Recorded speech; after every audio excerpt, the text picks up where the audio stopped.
Ia dijuluki dengan nama Abu Hurairah atau Bapak Kucing karena saat ia masih kecil, ia memiliki seekor kucing kecil yang selalu bermain dengannya. Oleh karenanya, para teman-teman memanggilnya dengan Abu Hurairah. Nama tersebut semakin terkenal sehingga nama aslinya kalah tenar dengan julukan ini. Orang-orang pada masa jahiliyah memanggilnya dengan Abdu Syamsin atau hamba matahari. Begitu Allah Subhanahu wa Ta'ala memuliakan dirinya dengan Islam dan bertemu dengan Nabi Shallallahu Alaihi Wasallam yang bertanya kepadanya, "Siapa namamu?" Ia menjawab, "Nama saya adalah Abdu Syamsin." Lalu Rasulullah Shallallahu Alaihi Wasallam berkata, "Bukan, namamu sekarang adalah Abdurrahman." Ia membalas, "Baik, namaku mulai sekarang adalah Abdurrahman demi ibu dan ayahku ya Rasulullah." Begitu ia sudah sering akrab dengan Rasulullah Shallallahu Alaihi Wasallam, maka beliau memanggilnya dengan Abu Hir agar lebih akrab dan terkesan sayang. Abu Hurairah sendiri lebih suka dengan panggilan Abu Hir daripada Abu Hurairah. Abu Hurairah masuk Islam lewat At-Tufail bin Amr Ad-Dausi. Ia menetap di Daus hingga tahun ke-6 Hijriah saat ia bersama utusan kaumnya datang menghadap Rasulullah di Madinah. Pemuda yang berasal dari Daus ini mendedikasikan waktunya untuk berkhidmat dan mendampingi Rasulullah Shallallahu Alaihi Wasallam. Maka pemuda tadi lebih memilih untuk tinggal di masjid, menjadikan Nabi sebagai pengajar dan imam dirinya, sebab ia sendiri dalam hidupnya tidak beristri dan tidak beranak. Ia hanya memiliki seorang ibu tua renta yang terus berusaha untuk mengajaknya kembali pada kemusyrikan. Abu Hurairah tidak pernah jemu untuk mengajak ibunya masuk ke dalam Islam, karena ia merasa kasihan dan ingin berbakti kepadanya. Akan tetapi ibunya selalu menolak dan membantah ajakannya. Abu Hurairah pun meninggalkan ibunya. Ia merasa bersedih karena sikap ibunya sehingga kesedihan tersebut menguasai relung hatinya. Pada suatu hari, Abu Hurairah mengajak ibunya untuk beriman kepada Allah dan Rasul-Nya. Kemudian ibunya mengucapkan ungkapan yang buruk tentang Nabi Shallallahu Alaihi Wasallam, sehingga membuat Abu Hurairah bersedih. Maka Abu Hurairah pergi menemui Rasulullah Shallallahu Alaihi Wasallam sambil menangis.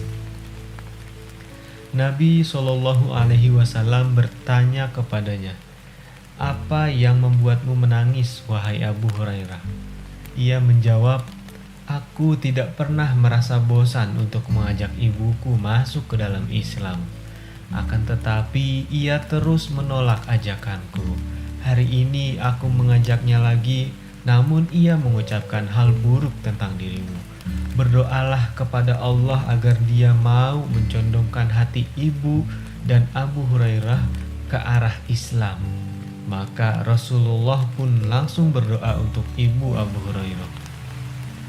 Abu Hurairah berkata, "Aku pun segera kembali ke rumah. Ternyata pintu rumah telah terbuka. Aku mendengar ada suara air dari dalam dan aku berniat masuk ke dalam. Namun ibuku langsung berkata, 'Diamlah di tempatmu ya Abu Hurairah.' Kemudian ia mengenakan bajunya dan berkata, 'Masuklah.'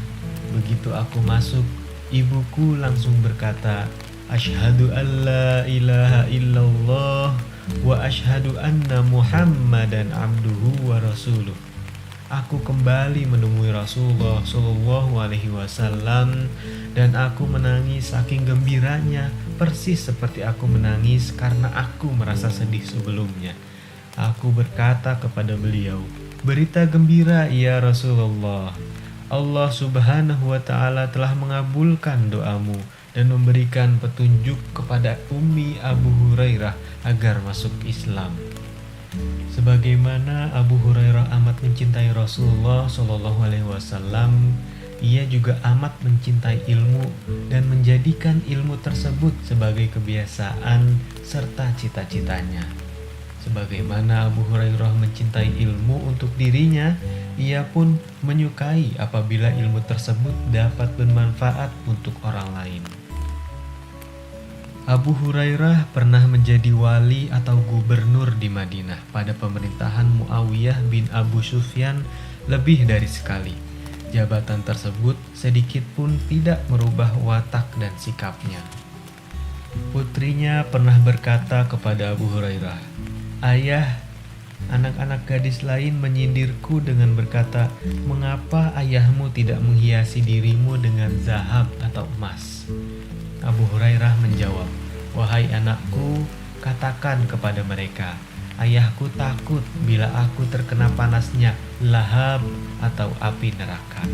Abu Hurairah tidak memberikan perhiasan kepada anaknya bukan karena pelit dan kikir akan harta, sebab ia adalah orang yang amat dermawan di jalan Allah Subhanahu wa Ta'ala.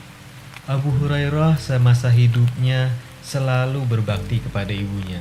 Setiap kali ia hendak pergi meninggalkan rumah, ia akan berdiri di depan pintu kamar ibunya dan berkata, 'Semoga keselamatan, rahmat dan berkah Allah atasmu, wahai ibuku.' Ibunya menjawab, 'Semoga keselamatan, rahmat dan berkah juga atasmu, wahai anakku.'